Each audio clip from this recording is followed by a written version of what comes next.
अपने प्राण यानी जीव को, श्वास को बरकुटी के माध्यम में स्थिर कर लेता है, अपने आप हो जाता है। इस भक्ति से अपने आप होगा सब क्रियाएं। जैसे इंजन स्टार्ट कर दिया और गाड़ी ओके है तो अपने आप गियर लगते, गियर चलेंगे, ब्रेक, सारे काम ऑटोमेटिक करेंगे तो उनको जब हैंडल किया जाएगा। तो इसी प्रकार इस परमात्मा की सतभक्ति से ये शरीर रूपी गाड़ी स्टार्ट हो जाती है, अंदर की सब क्रियाएं प्रारंभ हो जाती हैं। और कहते हैं फिर इस भक्ति के बल से, योग बल से, भक्ति योग माने साधना, इस तीनों जाप के मंत्र की भक्ति की शक्ति से ये त्रिकुटी पर चला जाता है। ये जीव त्रिकुटी पर जब मृत्यु के समय, जब शरीर छूटेगा उसके बाद की बात, अंत समय में फिर वहां जाकर के इन तीनों मंत्रों का वहां हिसाब होगा, जिसके विषय में गीता जी अध्याय नंबर 18 के श्लोक नंबर 66 में कहा है इस गीता ज्ञानदाता ने कि सर्वधर्मान परित्यज माम एकम शरणम व्रज अहम तवा सर्व पापे भयमोक्षामि मा शुच। अपनात्मा इन अनाड़ियों ने, अज्ञानियों ने, तत्व ज्ञानहीन व्यक्तियों ने, जिनको केवल संस्कृत तो आती थी, तत्व ज्ञान से परिचित नहीं थे, उन्होंने यहाँ भी अनरस कर दिए। 18वें अध्याय के 66वें श्लोक में व्रज का अर्थ कर दिया, मेरी शरण में आ जा। व्रज माने जाना होता है, आना नहीं होता। सर्वधर्मान परित्यज माम, ये गीता ज्ञानदाता कह रहा है, ये ब्रह्म कह रहा है, ये सर्वब्रह्म कह रहा है जिसका ओम नाम है। ये कहता है कि मेरे सतर की जितने भी आध्यात्मिक यानी धार्मिक पूजाएं हैं, सर्वधर्मान परित्यज माम, मेरे सतर की सब पूजाएं, परित्यज माने छोड़ दे, माम माने मुझ में, मेरे में, मेरे सतर की जितनी पूजाएं हैं वो सब त्याग दे। एकम शरणम व्रज, एकम अद्वितीय परमात्मा जिसके बराबर दूसरा ना हो, सर्वशक्तिमान उस परम अक्षर ब्रह्म की शरण में व्रज माने जा। अहम तवा सर्व पापे भय मोक्षामि मा शुच, अहम तवा सर्व पापे भय मोक्षामि मा शुच, कि फिर मैं तुझे सब पापों से छुड़वा दूंगा, तू चिंता मत करे। पुण्यात्माओं,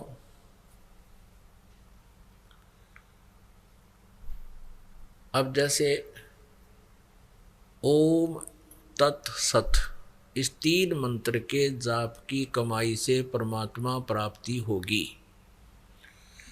हम ओम नाम है ये ब्रह्म का, हम क्या करते रहे, ओम नाम यानी ब्रह्म साधना करके ब्रह्मलोक को प्राप्त कर लेते। ब्रह्मलोक के अंदर इस काल ने बहुत बड़ा छल किया हुआ है। उस ब्रह्मलोक को डिवाइड किया है 5 हिस्सों में। एक तो महा इंद्र बना दिया, जो अच्छी आत्माएं होती हैं वो अपने पुण्य के आधार पर वहां का राजा बन जाता, कंट्रोलर, मैनेजमेंट करने वाला।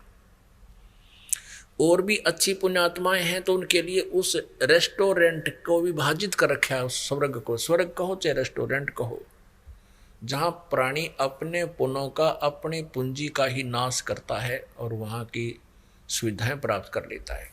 इस काल ने उसको डिवाइड किया हुआ है।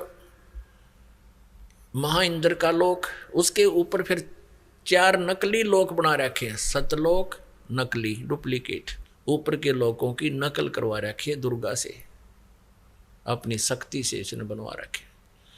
नकली सतलोक, नकली अलखलोक, नकली अगमलोक और नकली अकह लोक बनवा रखे हैं। तो जो पुण्यकर्मी प्राणी हैं, जो जिन्होंने ओम नाम का जाप अत्यधिक किया हुआ है, वो ब्रह्मलोक में चले जाते हैं और उस रेस्टोरेंट में अपनी पूंजी खत्म करके वापस जन्म मृत्यु में आ जाते हैं। तो हम ऐसे अपना नाश करते रहे भक्ति का, पुण्यों को स्वर्ग में, महास्वर्ग में नष्ट कर देते और पाप जो होते थे उनको नरक में भोगते या 84 लाख योनियों में भोगा करते थे। अब परमात्मा के मंत्र से, इस 2 मंत्र के जापते सतनाम से और साथ में सार नाम के प्रभाव से हमारे सभी पाप नष्ट हो जाते हैं। हमारे केवल पुण्य शेष रह जाते हैं, भक्ति शेष रह जाती है। तो हम क्या करते रहे, ओम नाम का जाप तो स्वर्ग में नष्ट कर दिया, बाकी पाप नरक में 84 लाख योनियों की कुत्ते गधे सूरों की शरीरों को भोगते रहे, हम कष्ट उठाते रहे उन पापों के कारण। यहाँ 18वें अध्याय के 66वें श्लोक में गीता ज्ञान दाता स्पष्ट कर रहा है कि मेरे सतर की ओम नाम की जो साधना पूजाएं हैं, धार्मिक अनुष्ठान पूजाएं हैं, 2-3 धर्म धार्मिक क्रियाएं हैं, या ये यज्ञ आदि है, 5 यज्ञ हैं, मेरे सतर की हैं ये, इनको मुझ में छोड़ दे, इनका प्रतिफल मत ले मुझसे, क्योंकि हम स्वर्ग में नष्ट करते थे, महास्वर्ग में वेस्ट करते थे, या संसारिक सुख मांगते थे, ये मुझ में दे दे, इसके बदले में मैं अपना टैक्स तेरा, क्योंकि हम काल के लोक में रह रहे हैं, ये कहता है तेरा ये जितना भी मेरा कर्जा है तेरा, इससे मुक्त कर दूंगा तुझे, और फिर तू उस सर्वशक्तिमान एकम शरणम व्रज माने जा। जैसे गीता जी अध्याय नंबर 18 के श्लोक नंबर 62 में भी इसी परम अक्षर ब्रह्म की शरण में जाने को कहा है, ना कि श्री कृष्ण जी ने अपनी शरण में आने को नहीं कहा। यदि ऐसा कोई बताता है तो स्वयं भी भ्रमित है और मानव समाज को भी वो गुमराह कर रहा है, दिग्भ्रष्ट कर रहा है। वो अज्ञानी व्यक्ति है, उसके उस अज्ञान को सुनकर जीव अपना जीवन नष्ट कर जाता है। तो यहाँ गीता जी अध्याय नंबर 18 के श्लोक नंबर 66 में कहा कि मेरी सब प्रकार की पूजाओं को मुझ में छोड़कर उस सर्वशक्तिमान शरण की शरण में जा, फिर मैं तुझे यहाँ कुत्ते गधे सूअर नहीं बनाऊंगा, अपनी कैद में नहीं रखूंगा, तुझे बरी कर दूंगा। सीधी सी बात है। अब हम क्या करेंगे, जैसे 8वें अध्याय के 8, 9, 10 में यही स्पष्ट किया है कि जो उस सच्चिदानंद घन ब्रह्म की साधना करता है, परम अक्षर ब्रह्म की पूजा करता है, उस 3 मंत्र के जापता है, अंत समय में वो भी भक्ति के योग बल से, भक्ति की शक्ति से, इस मंत्रों की कमाई से वो त्रिकुटी में पहुंच जाता है। त्रिकुटी में जाकर के वहाँ पूरा अकाउंट होता है, वहाँ इस काल का हेड ऑफिस है, वहाँ परमात्मा उनको पूर्ण गुरु के रूप में होते हैं, और ओम नाम के जाप की कमाई इस काल के एक न्यायाधीश बना रखे, स्वयं सामने नहीं आता, इसने एक चीफ जस्टिस बना रखा है जिसको धर्मराज बोलते हैं। उसके ऑफिस में जाके परमात्मा इस दास के रूप में अपनी सतभक्ति करने वाली आत्मा के साथ जाएगा, और जैसे वकील होते हैं जो कोर्ट में जाकर के अपने क्लाइंट की सारी वो बताते हैं कि ये क्या चाहता है, ये क्या कहना चाहता है, ऐसे परमात्मा गुरु रूप में जाएंगे और कहेंगे ले तू अपने ओम नाम की कमाई रख और कैंसिल कर इसको बरी कर यहाँ से। जैसे कोर्ट ने जुर्माना कर रखा हो और उसको नहीं भरने पर उसको सजा दे देते हैं, तो कहते हैं जुर्माना लो और बरी करो, वो बरी कर देते हैं। तो ये कहता है ऐसे ही सर्वधर्मान प्रीतज माम एकम शरणम व्रज, मेरे सतर की सब धार्मिक पूजाओं को मुझ में छोड़कर तो उस सर्वशक्तिमान परम अक्षर ब्रह्म की शरण में व्रज माने जा। फिर अहम तवा सर्व पापे भय मोक्षामी, मैं तेरे को जो कर्जा तेरे को जुर्माना किया उससे मैं मोक्ष कर दूंगा। या कुत्ते गधे सूर बना कर तंग करता था, दंड देता था, पाप कर्म भुगवाता था, कहता मैं उससे तुझे बरी कर दूंगा।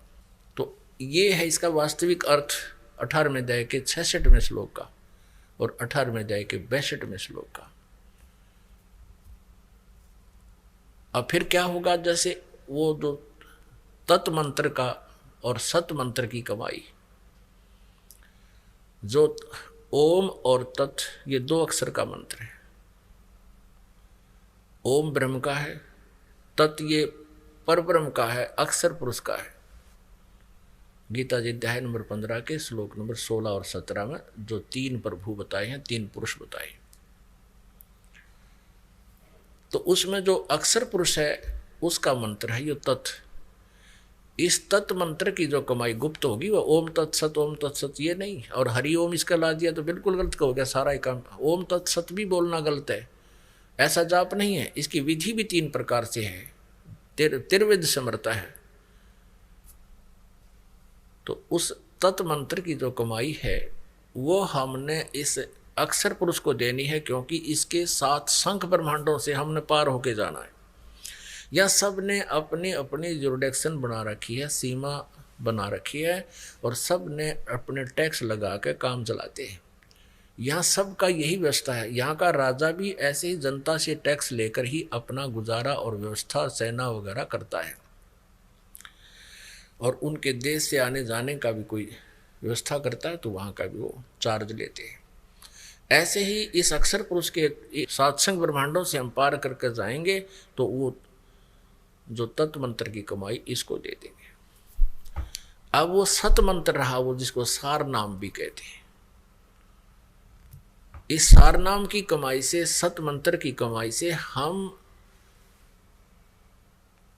भंवर गुफा पार करके सतलोक में पहुंच जाएंगे, ब्रह्मा द्वार पार कर जाएंगे, ब्रह्म द्वार में हम पहुंचेंगे और वहां परमात्मा सतपुरुष वो परम अक्षर ब्रह्म प्राप्त होगा, जहां जाने के बाद फिर लौटकर प्राणी कभी वापस नहीं आता, संसार में नहीं आता। अभी तक हमें केवल 10 द्वारों की ही जानकारी दी गई थी। 10वां द्वार अंतिम माना जाता था। ये वेद ज्ञान था, इन 4 वेदों का ज्ञान था। इन 4 वेदों में इनकम्प्लीट नॉलेज है, इनकम्प्लीट स्पिरिचुअल नॉलेज है, अधूरा आध्यात्मिक ज्ञान है। और इन 4 वेदों का ही कोड वर्डों में संक्षिप्त ज्ञान जो है श्रीमद् भगवत गीता में है।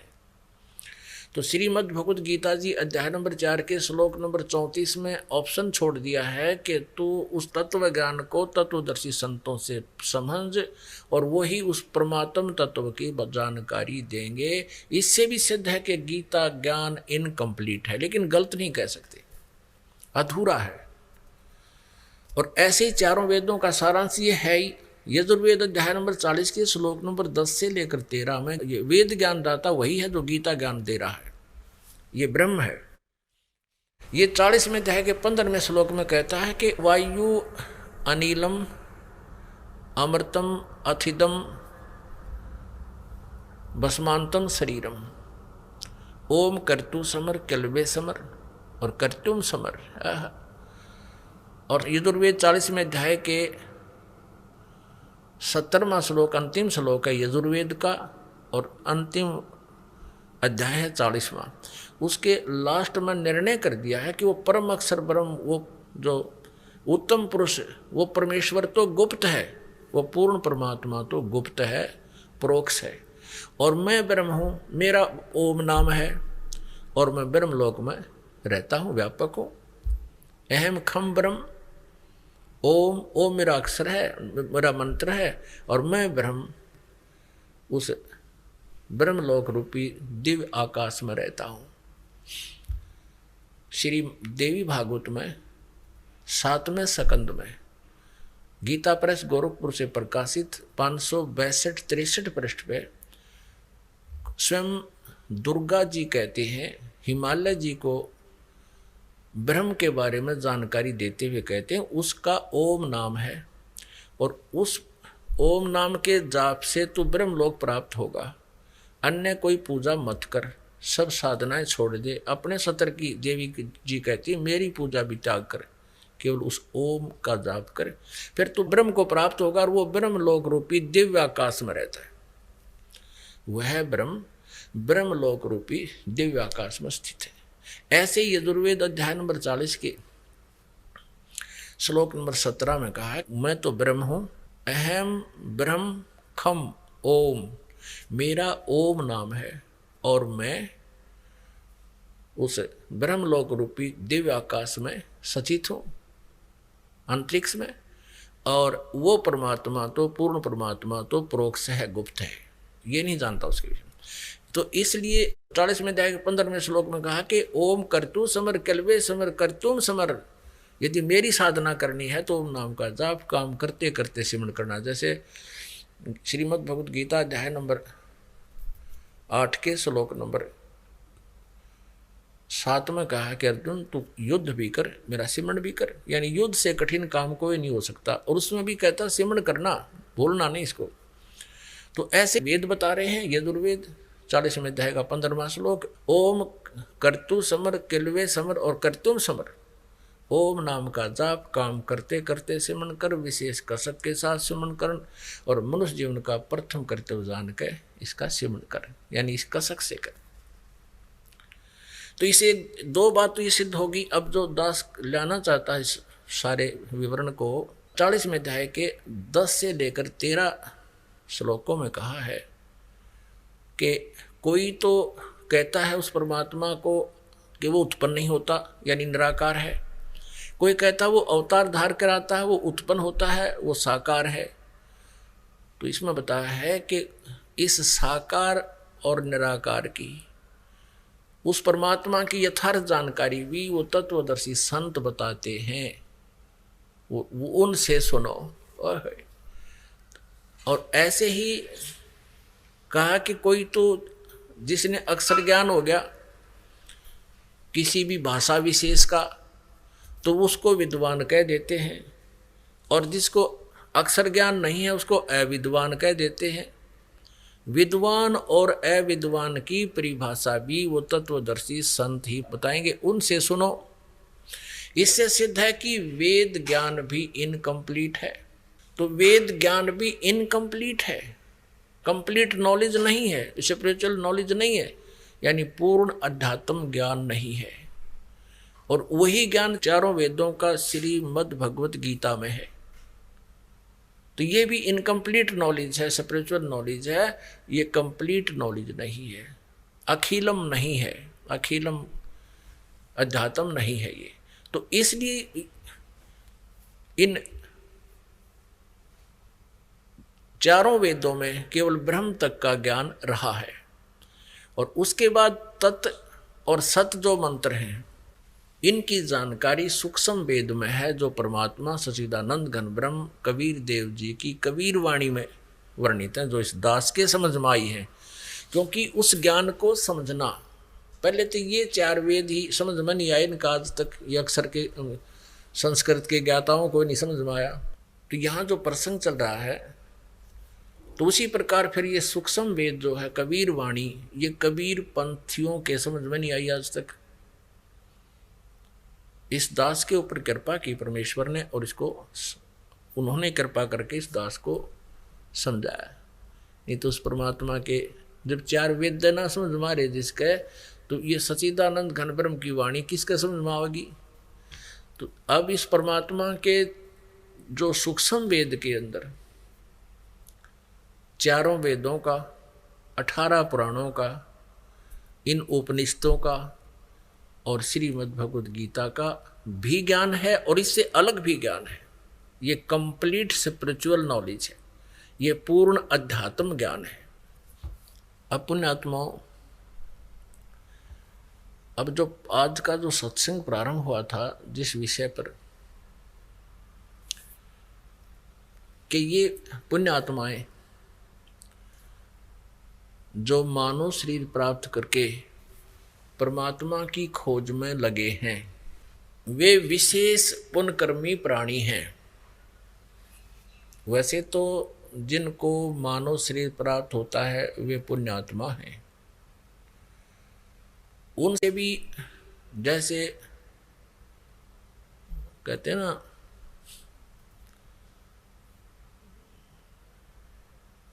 उनसे भी जो श्रेष्ठ हैं, उनसे भी जो अच्छी आत्मा है, विशेष अच्छी आत्माएं हैं, वो हैं जो परमात्मा पाने का प्रयत्न कर रहे हैं, मनुष्य शरीर पाक है।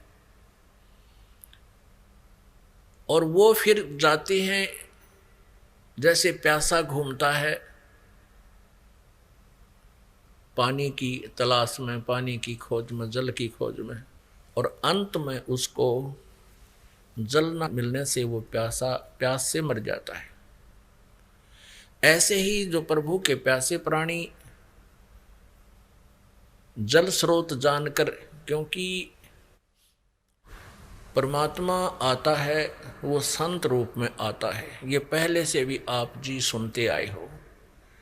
कहते हैं ना जाने किस भेख में भगवान मिल जावे, किस भेष में। मनुष्य शरीर में परमात्मा है और यहाँ भी वो एज इट इज अपने तेज पुंज के शरीर को हल्का करके सरल करके एक यहाँ पर आता है, लीला करता है, अध्यात्म ज्ञान तत्व ज्ञान को बोलता है, समझाता है। तो ये सभी को ये मालूम है आत्मा को कि वो परमात्मा संत रूप में आता है, और जब वो संत रूप में आता है तो वो भगवान उसकी शरण में आने से, उस संत की शरण में आने से